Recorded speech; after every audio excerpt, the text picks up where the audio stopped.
Элдин энчисине айланган Улуу Мурас аваздык аспаптардын касиеттүү күйлөрү менен жашап, аны башкаларга үйрөтүп, устат шакирт өнөр-канасын өз шаңы менен өркүндөтүп келаткандардын бири. Музыкалык үйлөмө, какма аспаптарды даңазалаган, теңдеши жок уста жана ыстат композитор, Кыргыз Республикасынын эл артисти Нурланбек Нышанов.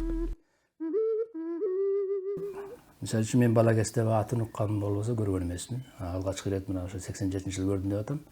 Андан бери өнүгүп өсүп жүрүп отуруп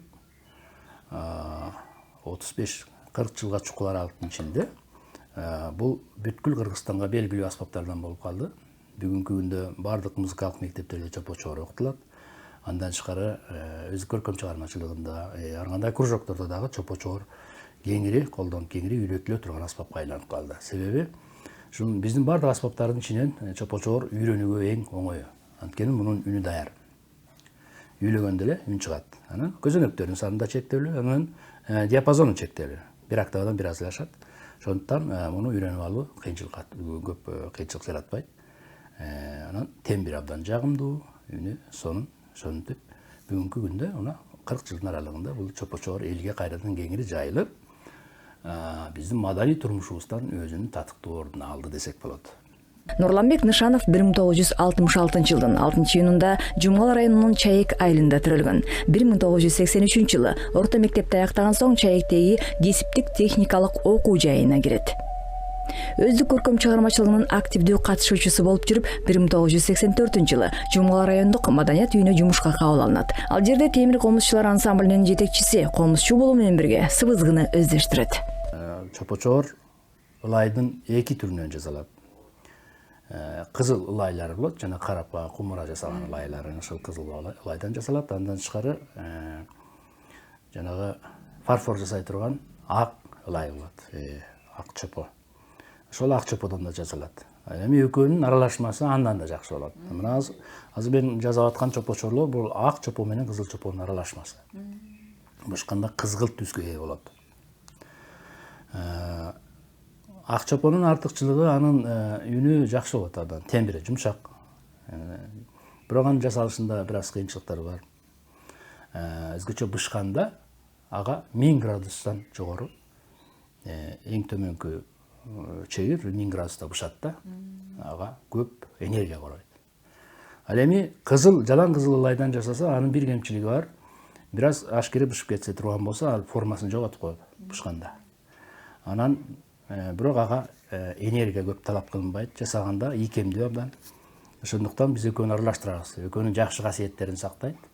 Үнү да жакшы, ошо бардык жагынан жакшы чопо чоорлор ошол кызыл ылай менен ак ылайдын аралашмасынан жасалат.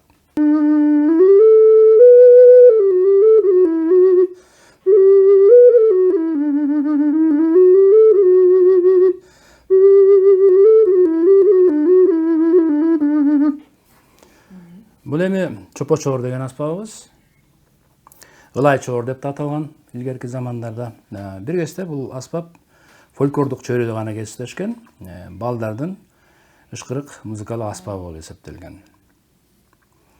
Мен алгачкы ирет чопо чоорду 87-жылы көрдүм. Чоң эл чыгармачылыгы фестивалында Токмокто.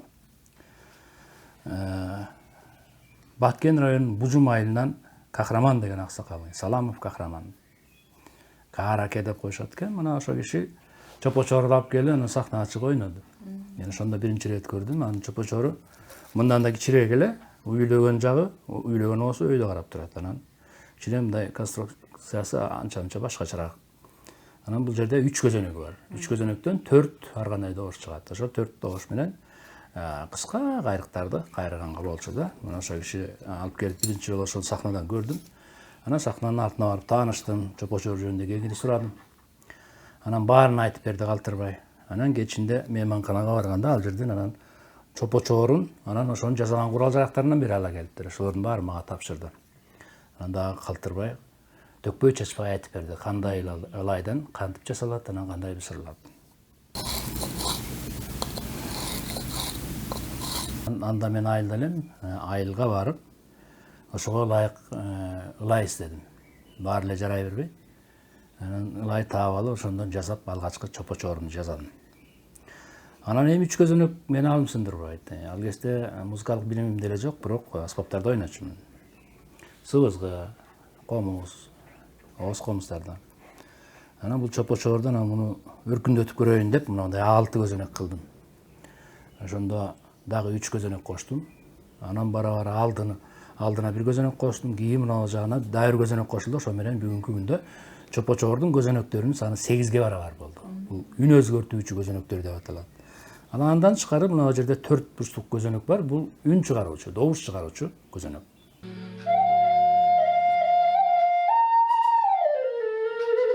Чопо-чор сыяктуу аспаптар дүйнөдө көп эле кездешет. Мисалы үчүн Түштүк Американын жергиликтүү калктары бул аспапта байыркы заманда 1000 жыл мурда 1000 жыл баштан бери ойноп келе жатат да. Ошондой эле Кытайда бар, Европада карина деп аталат.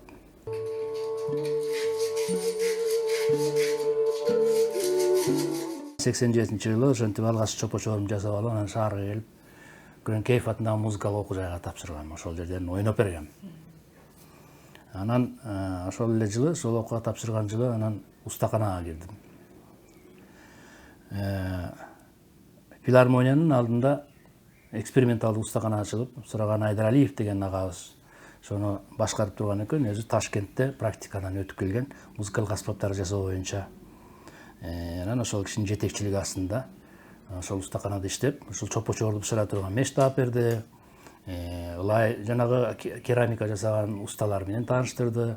Ошол менен анан чопо-чор өнүгө баштады. Аңчакты Камбаркан ансамблі пайда болду. Камбаркан ансамблі Чалагыз Сабаев алгачкылардан болуп уюштуруп, негиздеп, анан филармонияда Камбаркан ансамблі аракет кыла баштаганда, ошондо менин чыгармачылык кызыгуум менен коомдук суроо талап төп келип калды десек болот. Алдыда устакана бар, өзүнүн кызыкчылыгым бар. Анан аны ойной турган ансамбль бар. Ошентип анан чопо-чор ошол Камбарканда ансамбльде биринчи болуп ушул менен жасалган чопо-чорлор ойногон.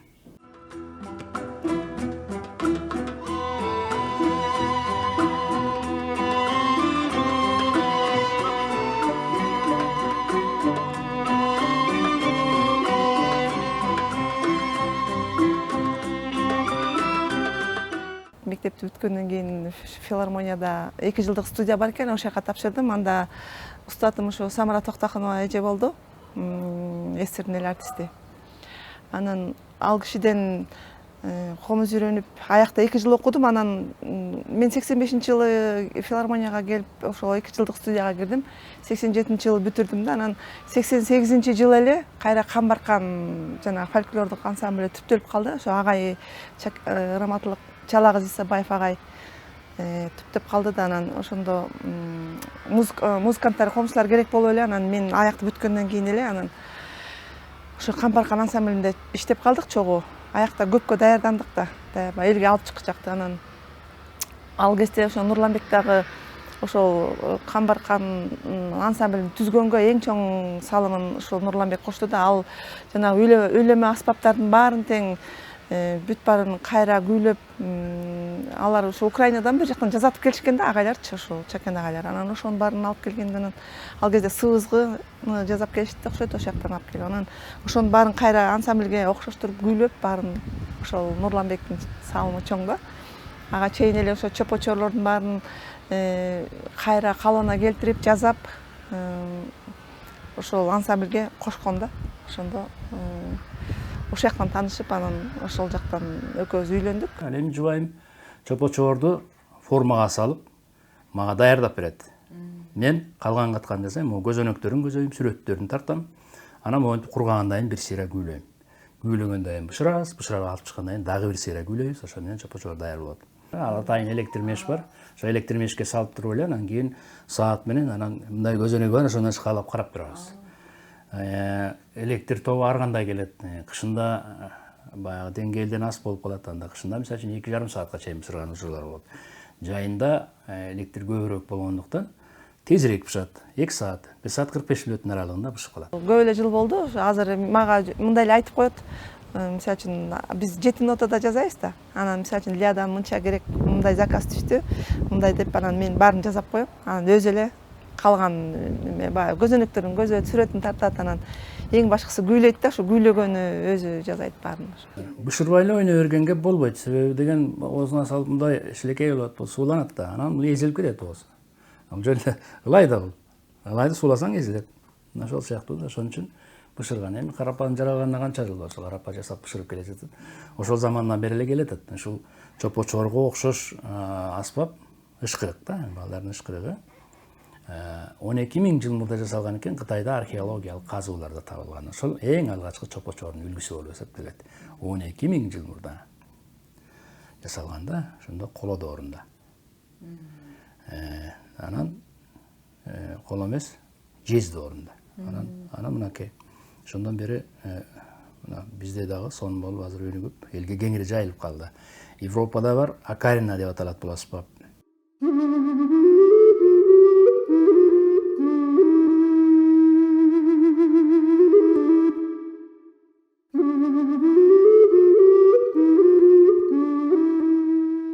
Доош бийиктиги айырмалат. Мисалы үчүн мына жерде д деп турат. Бул ре дегенди билдирет. Бул эң чоңу да, эң чоң. Мындан эми чоңураак кылып жасаса болот, бирок аны колго батпай, анан могу көзөнөктөр чоңоюп кеткендиктен аны жасаш кыйын да. Ошон үчүн эң төмөнкү доош бере турган эң чоң чопочор ушул ре, биринчи октаванын ре доошуна күйлөнгөн чопочор. Көп аспаптарды шагып бизге баягы биз жаңы эле бардык да үйрөнүп, анан баарын сонун ойнойт, баардык аспаптарды жакшы ойнойт, анан баарын көрсөтүп бизге ошо кыздарга темир комуз какканды үйрөтөт. Анан ошентип отуруп эле мамилебиз баягы келишип кетти, жакындап, анан экөөбүз ошондон үйлөнүп калдык.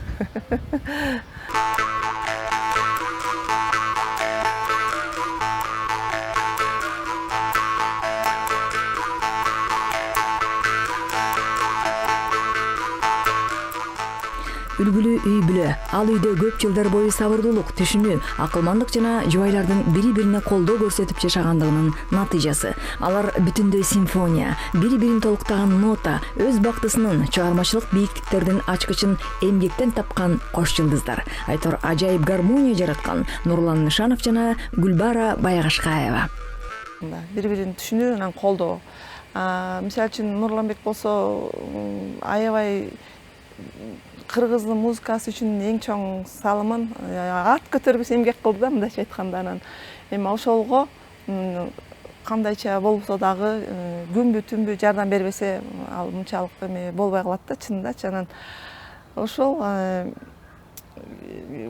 эмеде окуйт, консерваторияда окуйт, аяктан кеч келет. Анан келип кайра жанагы аспаптардын баарын жасаш керек болот. Анан жок дегенде мен кичине болсо дагы жардам берип койсом, кичине дагы өрчүп өсүп кеткенде жакшы го деп, мен ал келгенчекти ал көрсөтүп берет мага. Бул жери мындай жасап кой, мындай жаза деп. Анан ошентип отуруп эле анан экөөбүз шалып. Эми түшүнүш керек бири-бирибизди. Ортодо болот андай мындай. Анан бири-бирибизди көтөрүш керек, унчукпай калып чыдаш керек. Ушундай болот. Улуттук музыка табыштырган өмүрлөш жубайлар Айзат, Жылдыз аттуу алмончокто 2 кызын тарбиялап өстүрүп, турмуштууруна кондуруп, таята тайыне болушту. Театрда иштеп калдык, Арсен агайдын театрында. Анан ошондо спектакльдер кеч бүтөт. Анан алып алабыз кошо жаныбызга. Анан столдорго тизип жаткырып коебуз, уктайт ошол жактан. Анан алып кетебиз, ошентип эле чоңойду. Ошон үчүн айтат да, мен эме музыкант болбойм, мен башка жол менен кетем. Силердики мындай жолуңар татаал деген сыяктуу эме кылды да. Башка жол менен кет.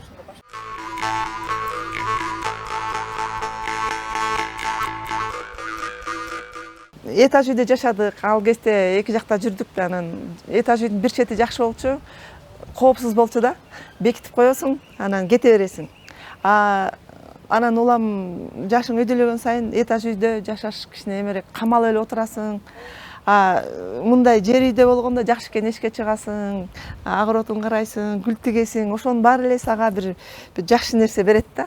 Мындай шыктандырат көп нерсеге, кызыгасың, аябай жакшы. Анан бул жерде деле Нурланбек экөөбүз бул жерге бул гүлдү тигели, мындай кылалы деп экөөбүз чогуу кеңешип жасайбыз да. Көбүнчөсүн Нурланбек өз идеяларын, өзүнүн эмелерин айтат, кеңештерин.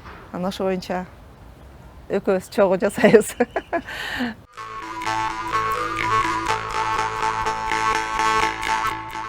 Нурлан Нышанов чопо, баткак, мөмө дарактары жана камыш айтор табият ресурстарына экинчи өмүр берип, керемет кайрыктарды күүгө айландырган жаратман. Ал жасаган аваздык аспаптардан чыккан кылым кайрыктары узун элдин учуна, кыска элдин кыйрына жетип, баарын таңдандырган, баарын суктандырган, элдин улуттук энчисин даңазалап келет. Шакирттери көнөрбөс өнөрдү устатынан улап алып бара жатышат. Ансамбльдерди түздүү көп эле, мисалы үчүн ошо Камбаркандан баштап, андан кийинки көп эле ансамбльдер, Ордо сахна, ошолордун баарын эле түзгөндө ошо ансамбльдердин баарына сөз мени эме кылат да, сен ойно бул жерин деп көп жардам берип, ошо мен ушу комуз ойноп өсүп өнүгүп кеткениме дагы ошо Нурланбектин өзүнүн бул жер мындай ойнош керек, мындай ойно, бул жерин туура эмес ойноп атасың, баарын көрсөтүп, ошо аябай эле жол көрсөттү да мага өзүм өсүп өнүгүшүмө. Мисалы үчүн комуз ойногонума, ансамбльде ойнодук, көп чогуу чараны экөөбүз чогуу жүрдүк, көп мамлекеттерди кыдырдык. 1993-жылы Бишкек шаардык драма театрынын алдында Самал фольклордук тобун түзүп, анда 1996-жылга чейин эмгектенет. 1995-жылдан тартып Кыргыз улуттук консерваториясынын салттык музыка кафедрасынын окутуучусу болуп кабыл алынган. Ал жерде салттуу үйлөнмө аспаптар классын ачып, программасын иштеп чыгат. 1998-99 жылдары Мурас фольклордук тобун жетектейт. 99-жылдан тартып Ордо сахна фольклордук театрынын музыкалык жетекчиси болот. Ордо сахна менен 2000-жылы 9 видео роликтер сериясына карата жасаган аранжировкалары элдин сүймөнчүлүгүнө арзыган. 2004-жылдан тартып Теңир Тоо фольклордук тобунун көркөм жетекчиси. 2005-жылы Устат Шакирт салттуу музыка борборун негиздеп, бүткүл республика боюнча мыкты устаттар менен иш жүргүзүп, Кыргыздын салттуу музыкасын алып жүрүүчүлөрүнүн келечек муунун тарбиялоонун үстүндө эмгектенди. Мунун эки түрү алган чопочордун. Бири даяр үндүү чопочор, мына мен биз азыр жасап аткан. Бул ошол Баткен аймагында таралган чопочордун түрү болгон. Ал эми экинчи түрүн Жалал Абадтан кездештирген экен музыка изилдөөчүлөр. Ал түрү болсо мындай шар сымал болуп, анан кийин сыбызгыдай болуп үстүнө үйлөгөн да. Анын үнү даяр эмес, андан үн чыгарыш үчүн аракет кылыш керек, үн чыгарууну үйрөнүш керек болгон. Бул даяр үндүү чопочор болуп эсептелет. Анан эми баягы биздин салттан биздин баягы традициядан алыстап баратасың, муну бузуп салдың деп айтканга эч кимдин акысы жок болуш керек, себеби муну өркүндөттүк да ушунча жылдан бери. Эгерде ошол 3 көзөнөк боюнча кала турган болсо, бул ошол фольклордук аспап катары гана калып калмак. Муну деген профессионалдык, адистик деңгээлге алып чыгыш үчүн 30-40 жылдык эмгек короду. Өзүнө таандык кылдаттыктарды бекем туткан ыкма менен жасалган аваздык аспап физика илиминин кубулуштарына шайкеш келип, уккулуктуу үн чыгарышы, нымдуулук, температура, убакыт жана сабыр менен чебердикти талап кылаарынан кабар берет. Айтор аспап кооз, колго карбагандай эптүү, сындуу болушуна көңүл бурулат. Күүлөрдүн сыйкырдуу сырлары канча болсо, аны жасоонун машакаты да ошончо. Эми жыгач басканыбыз бизде аз таралган аспаптардан болгон. Жалал Абад облусунун Аксы, Алабука тараптарында бул аспап кездешкен, башка аймактарда дээрлик кездешкен эмес. Өйткөнү ошол тараптарда гана сакталып калган да. Айтылуу жыгач Оғыз комуз чежебиз, Шакен Жоробекова ушул биздин күнгө чейин жеткирди деп айтсак болот. Мен бала кезде телевизордон окуучулары менен, кээде өзү жалгыз ойноор эле да. Ошондо көрүп ушул аспапка абдан кызыгып жүрдүм, бирок кандай жасалат, эмне жыгачтан жасалат билбейсиң, жасай албайсың. Анан ошо жана Камбаркан жумушу башталып калганда, ошол жака жок, Камбаркандын убагында бул ойнолгон жок, бизге жеткен жок. Андан кийин өзүмдүн алгачкы фольклордук ансамбльди ачтым Бишкек шаардык театрында. Самал деген ансамбль.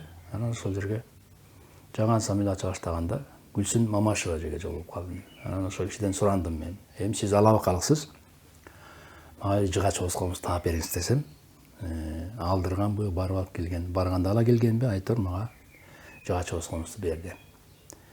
Ал жыгач Оғыз комуз Асамуса жыгачынан жасалган, бадалынан жасалган жыгач Оғыз комуз болчу. Мындан чоңураак, нотасы соль, ошо соль добушуна күүлөнгөн жыгач Оғыз комуз экен. Ошол алгачкы жыгач Оғыз комузум болду. Анан эми мугалим болбогондон кийин аны ушул Шакен Жоробекова эженин ойногондорун угуп, аны издеп отуруп, анан үйрөнүп чыктым.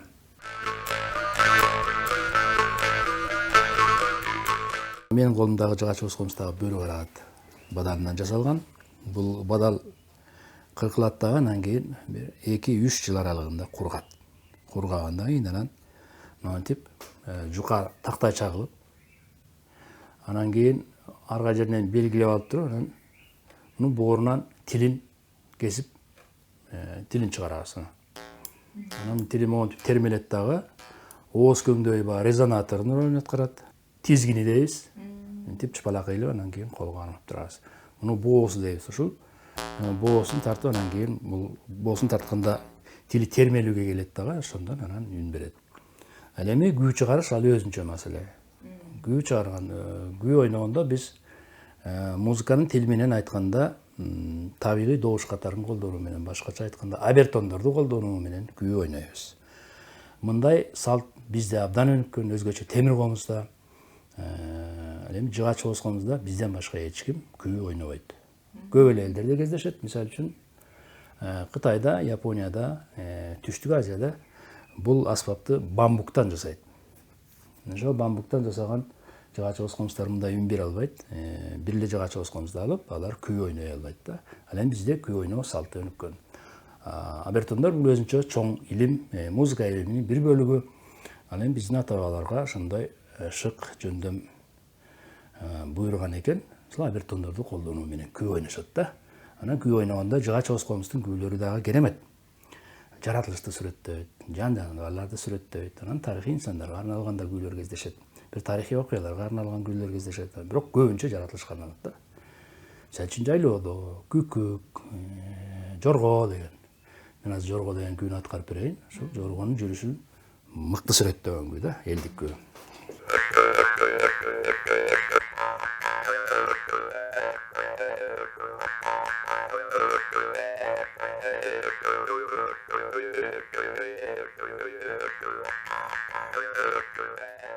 Кылдаттык менен жасабасаң, жасап аткан аспабыңды бузуп аласың.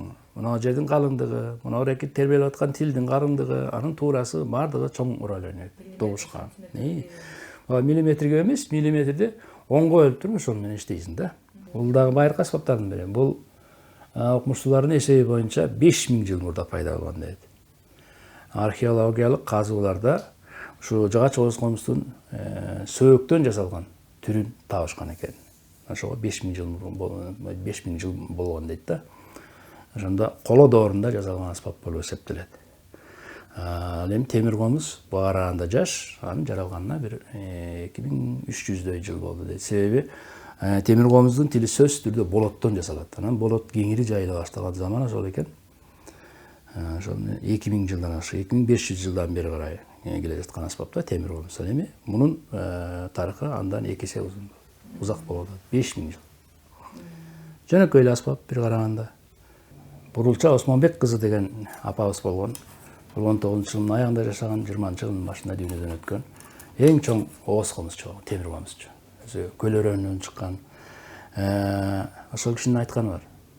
Темир комуздун үнүн угуп чоңойгон бала акылдуу, сөзгө чечен болуп чоңойот деген. Муну балдарга көрө угуш керек да. Мунун чынында терапиялык касиети бар, психологияга жардам бере турган. Музыканттар негизинен депрессияга алдырбайт. Оңой менен алжыбайт. Анткени бала кезинден ошо эске тутуу аябай жогорку деңгээлде болуш керек. Антпесе күүлөр жаттай албайсың. Күүлөр дайым жаттап туруш керек, жаңылап туруш керек, репертуарды жаңылаш керек. Ошентип сен мээң дайым иштеп турат да.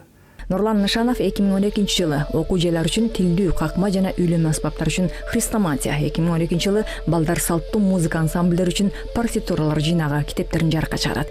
Ошол эле жылы Балбай Алагушев менен бирдикте Кыргыздын музыкалык аспаптарынын антологиясы китеби басмадан чыккан. 2014-жылы Мукаш Абдраев атындагы музыкалык мектеп-интернатында салттуу үйлөнмө аспаптар классын негиздеп программасын иштеп чыкты. Унутта калган музыкалык аспаптардын бири бул камыш сурнай. Камыш сурнай кадимки эле сазда өскөн камыштын бир муунунан жасалат. Камыштар ар кандай өсөт, жоон болуп, муундары кээде узун болот, кээде кыска болот. Мисалы үчүн могу да бир муун, бу дагы бир муун. Экөөнүн жоондугу дээрлик бирдей да. Ар кандай болуп өсөт. Анан ошол камыштын бир муунун кесип алып туруп, анан илгеркилер монтип баштагандан тилин чыгарып, акырын курч маки менен оюп. Анан добуш чыгарышкан да. Бул дагы жанагы чопочор сыяктуу эле фольклордук чөйрөдө кездешкен аспап болгон. Мунун дагы бир аты чымылдак деп койгон. Бул чымылдакты каар берүүчү, белги берүүчү аспап катары да колдонушкан. Анан кыска кайрыктагы күүлөр ойнолгон. Көзөнөктөрдүн саны 3-төн 6-га чейин болгон. Мында бүгүнкү күндө жасаган жыгачыбыз тиги камыш сурнайысынын 7 көзөнөгү бар. Бет жагында 6 көзөнөк, арт жагында бармак менен басыла турган 1 көзөнөк.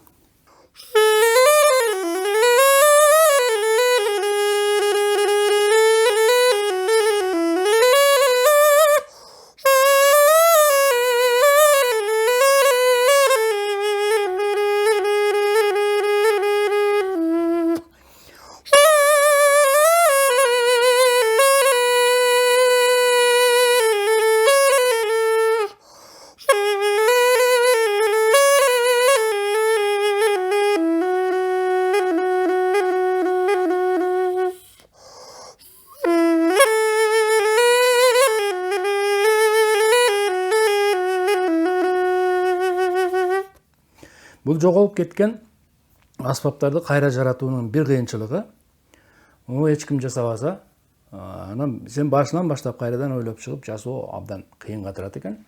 Мунун сырлары бар ар бир аспаптын. Бул мына карап турсаңар эң жөнөкөй нерсе, муну оңойло жасап алууга болот деп ойлогонго болот да. Бирок баа телевизордон мен жасаганымды көрүп бирөө аракет кылган экен. Такырын чыгара албай койдум. Сен жасагандай эле жасадым дейт. Анан мунун эми сырлары бар. Ар бир музыкалык аспаптын өзүнүн сырлары болот.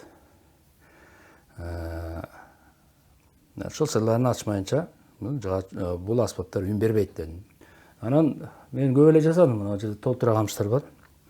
Жасап коем. Анан добуш чыкпайт кайра. Баа дегенде чыгат, андан кайра чыкпай калат. Кургандай. Мына тили ичин карай же тышын карай ийилип кетет. Муну эми кандай кылып чечем деп көп аракет кылдым. Анан акыры түрктөрдө ушул сыяктуу аспап бар. Алар сипси деп коет. Алар 2 бөлүктөн турат. Бул үйлөгөн жери өзүнчө, анан тулкусу өзүнчө болот аспаптын. Ошо ичкени жоонго сайып, анан ошентип ойношот. Анан ошолордун жасаганын көрсө, муну отко кактайт экен. Өтө күйгүзбөй, бирок аябай ыстып, суулап туруп, анан кийин ыстып коет экен да, отко кактап. Муну ошондо бул формасын жоготпой кармап калат экен. Жанагы боз үй жасаганда да матоого салып атпайбы, ыстып, кайнатып туруп. Муну ошол сыяктуу экен да. Ошентип сырлары ачылды. Туурасынан кармап ойнолуучу бир учу жабык музыкалык аспап болуп эсептелет. Музыкалык квалификациянын тили менен айтканда. Сызгы сыяктуу аспаптар дүйнөдө көп. Биздин коңшу Тажикстан, Өзбекстанда да бул аспап бар. Алар най деп аташат. Бизде сыбызгы деп аталат. Ал эми сыбызга аталышындагы дагы бир аспап бул Казакстанда иштешет. Казак элинин аспабы, бирок ал биздин чоор да. Биздин чоорда сыбызгы деп атайт. Биздин сыбызгы мына ушул.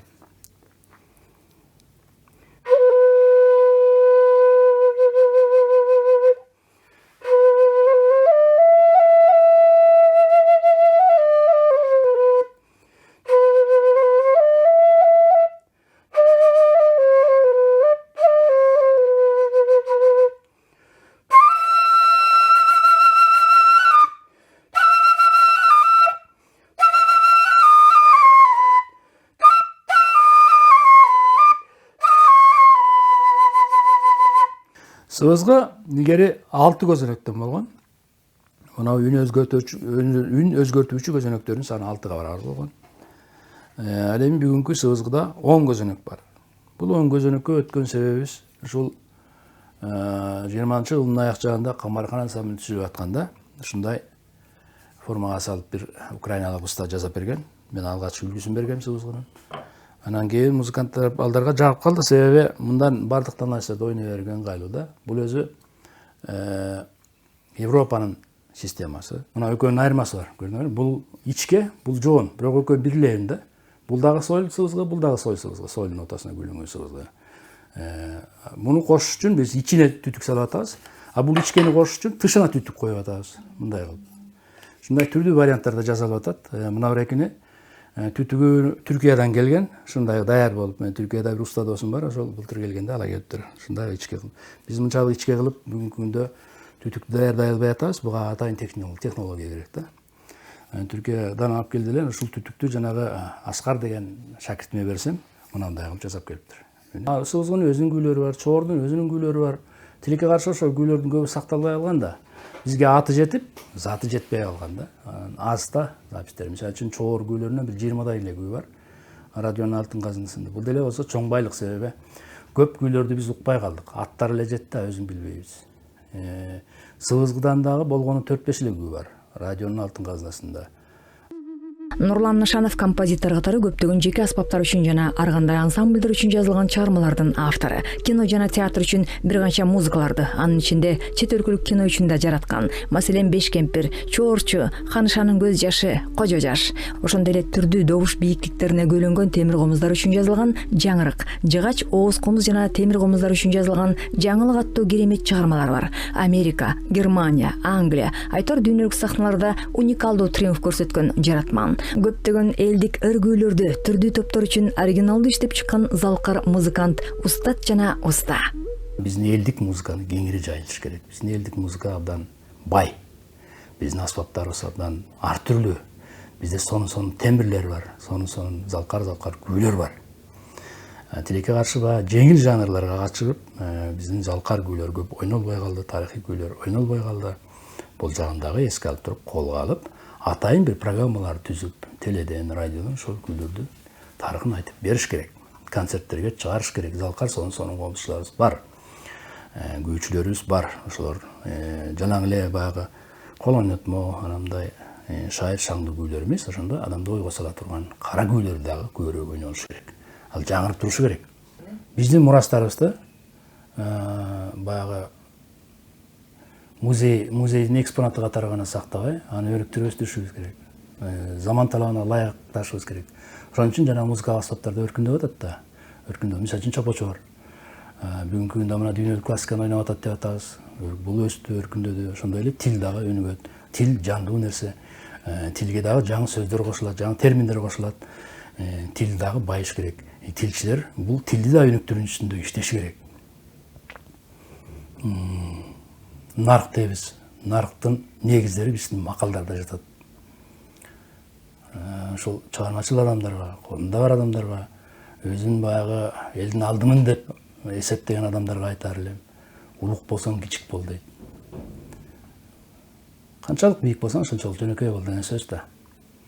Анан тескерисинче бүгүнкү күндө айрым бир постторду көрүп атам өзүмдүн кесиптештеримдин арасынан. Нарксыз да. Нарк кетип калган.